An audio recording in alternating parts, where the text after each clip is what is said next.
Chapter 12. Pigs that Preached the Gospel. Teacher Thorn had just come to the spring to take his morning wash. At his approach, a herd of pigs slithered out of the mud and scampered up the hill. What a filthy place this is! He glared after the pigs. Something must be done. Christian people should not have to put up with such dirty animals. Condima had followed him down to the spring with her cake of yellow soap and her bundle of dirty clothes. Now she held her nose in disgust. "Do other countries have pigs?" she asked. "Yes, I suppose so." Dodd still scowled. "But I'm sure they are not allowed to run everywhere and to dirty everything that people have to live with. I have heard that none of the people who worship God keep pigs." Condima spread her washing on the rock and waited for the water to settle. "That is not entirely true." Teacher Dodd sat down on a rock to wait too. "You see, many millions of people are Mohammedans. They worship God, and they hate pigs. They allow no pigs in their village. So people have gotten the idea that all worshippers of God hate pigs." "Well, I hate them." Condima began to scrub her clothes. "Do you suppose if all the Christian people helped, we could build a fence that would keep the pigs out of our gardens and away from our homes?" "That's a good idea, child." Teacher Dodd scratched his head. "Of course we couldn't fence the spring, but maybe we could keep them out of our side of the village."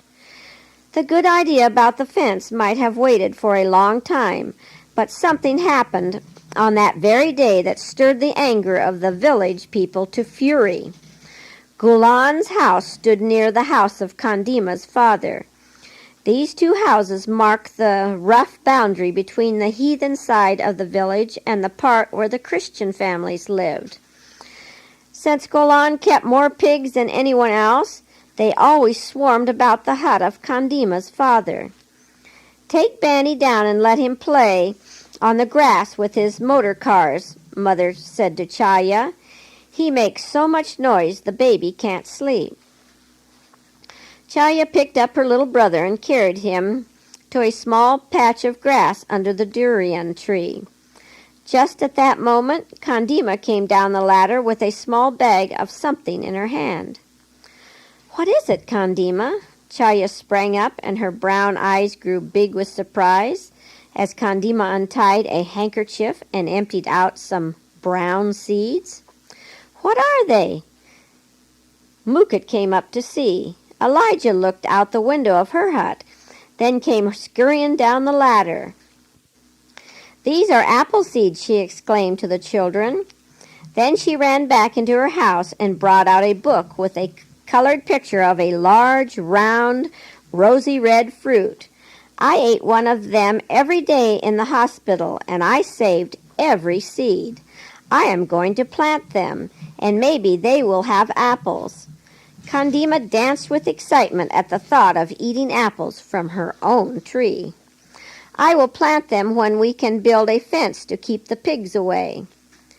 A terrified scream came from under Kukut's house.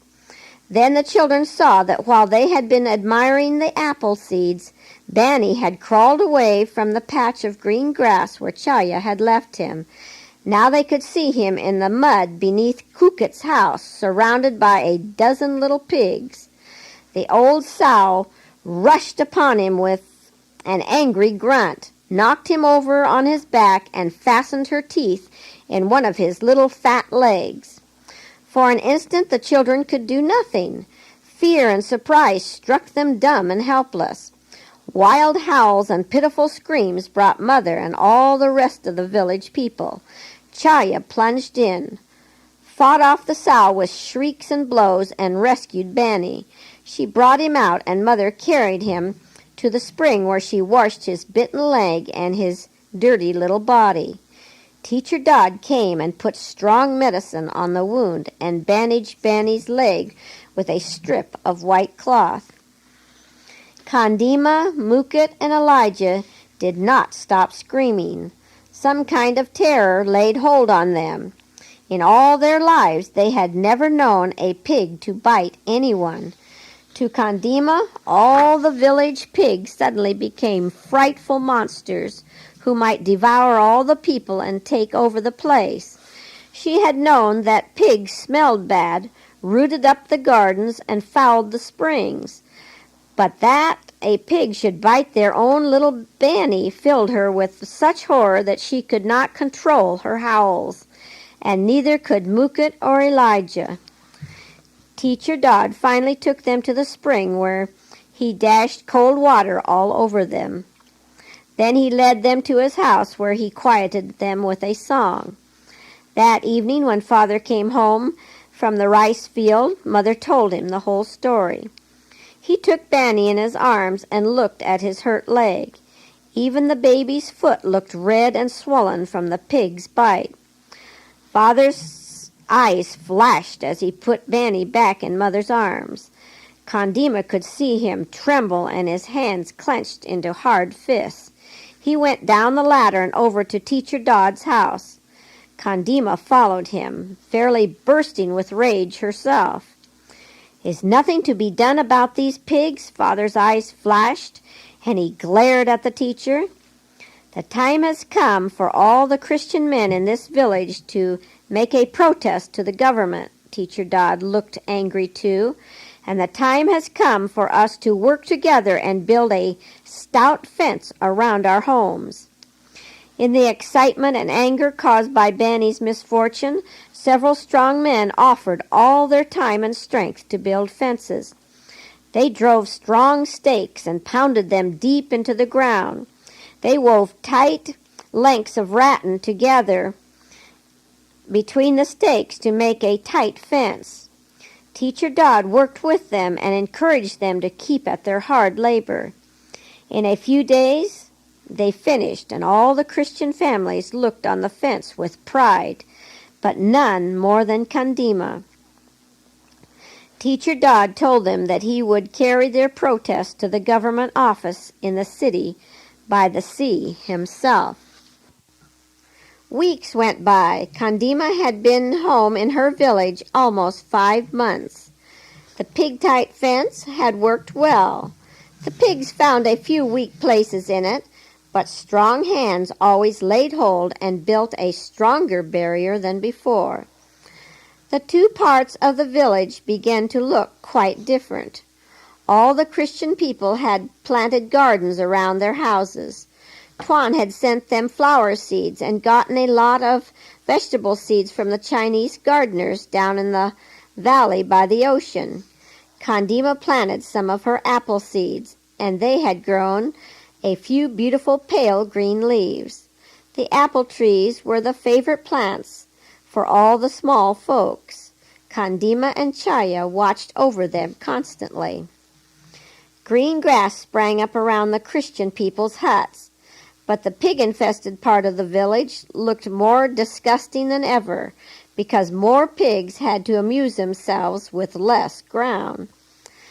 Whenever the heathen women wanted to sit outside in the sun to weave baskets or mats, they always came over the fence and sat where the ground was clean and the grass grew soft and thick.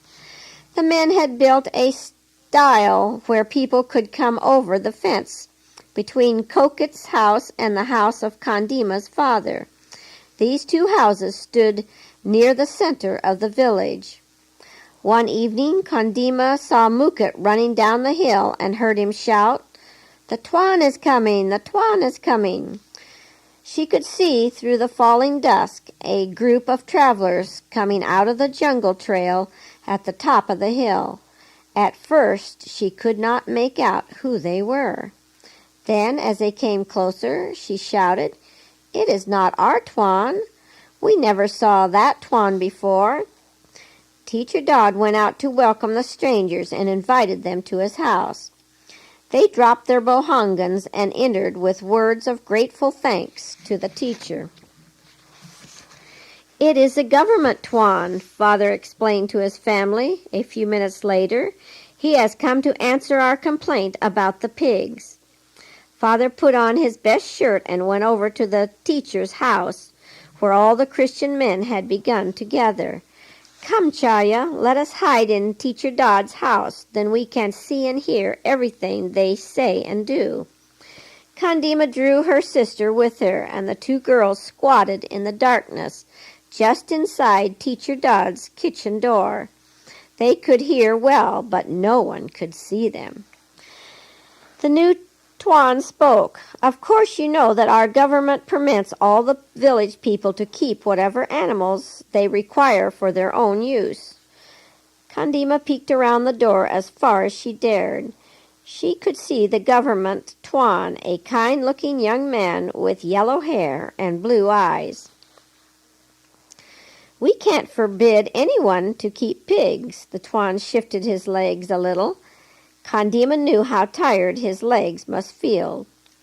"It seems rather unreasonable of you," he looked towards Teacher Dodd, "to ask a government official to come here to talk about pigs." Then Teacher Dodd spoke in a gentle voice. "We do not wish to be unkind to our neighbors." He included all the men in the room with a wave of his hand.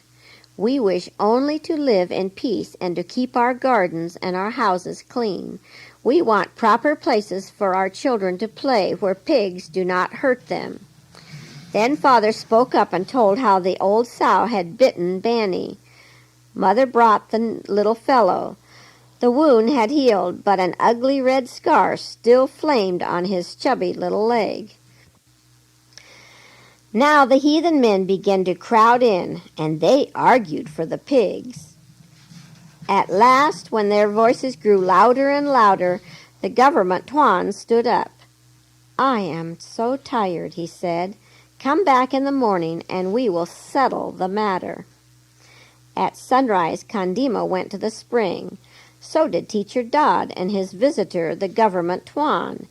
Everyone had to stand and wait while the herd of wallowing pigs scampered off and the water settled. The Tuan's blue eyes flashed. "I say, my friend, those pigs are filthy things." Teacher Dodd said nothing. "Is this the Christian side of the village?" The official climbed the stile to get back to the Teacher Dodd's house. "We have built a fence to separate our homes from the others," the teacher answered. Kandima watched the new Tuan as he stood for a moment on top of the stile and looked first at one part of the village and then at the other. "What are these plants?" the Tuan asked. "They look like young apple trees." "Yes, yes," Kandima looked up into his face. "These are my apple trees." She swept her hand over them proudly. "And these are the flowers of Chaya and Mukit." She pointed to a bed of marigolds and zinnias in full bloom. "Now exactly what do you want done about these pigs?" the government official asked of Teacher Dodd as they climbed the ladder to his house. "We want the pigs to be fenced in proper pens, or else we want to get rid of them," Teacher Dodd answered. Of course, the best thing would be to persuade the heathen people to get rid of them from their own wish. Can you not make them a speech of good words to turn their hearts against the pigs?" The government Tuan laughed. "I will do my best. Please call all the village fathers and give me a chance." Teacher Dodd took a hollow buffalo horn from the wall of his cottage and blew a long and powerful blast, the signal he used to call the people to worship or to counsel. In a few moments, people came out of the huts and began climbing the hill to the teacher's house. When they had all crowded in and seated themselves on clean mats, the government Tuan began his speech. "My friends, I did not realize until this morning the beauty of your village. You remember I came in rather late last evening. This morning I have had a chance to look around and see what a lovely spot you have chosen for your village. The government is anxious to have some of these hill villages, such as yours, developed into places which strangers to our country may visit, and which will give them a good impression of the people and their habits of living. Of course you realize that it is your right to keep your pigs as long as they are fenced in tight yards where they will not bother your neighbors. But since you already have such a good start towards making your village one of the finest in Borneo, the government would count it a great favor if you would sell your pigs and try to make the whole village like the garden down there by the stile. He pointed towards the garden of Kandima's father. I don't pay too much attention to religion, but I must say your pigs have preached the most powerful sermon I have heard in many a day. After the government Thorn had gone, the men discussed the pig problem for many hours. Teacher Dodd spent days visiting back and forth among all the village people, the heathen as well as the Christians. At last the heathen people set a day on which they planned to hold a great feast. They invited other heathen people from the hill villages all around them. Kandima never forgot that day. Early in the morning the men began to kill the pigs. The women kindled fires and set huge pots of meat to cook. 3 days of feasting followed. We may as well eat them all up and be done with them, Gulan told his guests. After the last pig had been eaten and the last visitor left, the men took down the fence that divided the village. Everyone shared the flowers. Everyone planted flowers and vegetables and fruit trees. Duran village began to look like a lovely garden.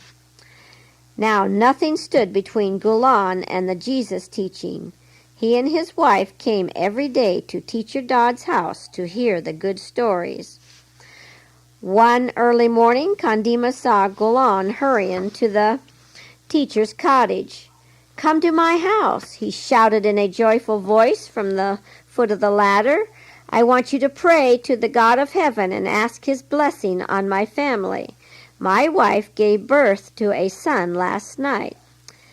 Kandima listened and felt her heart quiver with gladness. She ran to the mat where Chaya still slept. "Wake up," she shouted. "The pigs and the devils are being driven out of Duran village. Come." She grabbed the sleepy Chaya by her hand. "Come, let us go and see the new baby." This is the end of the story of Jungle Thorn.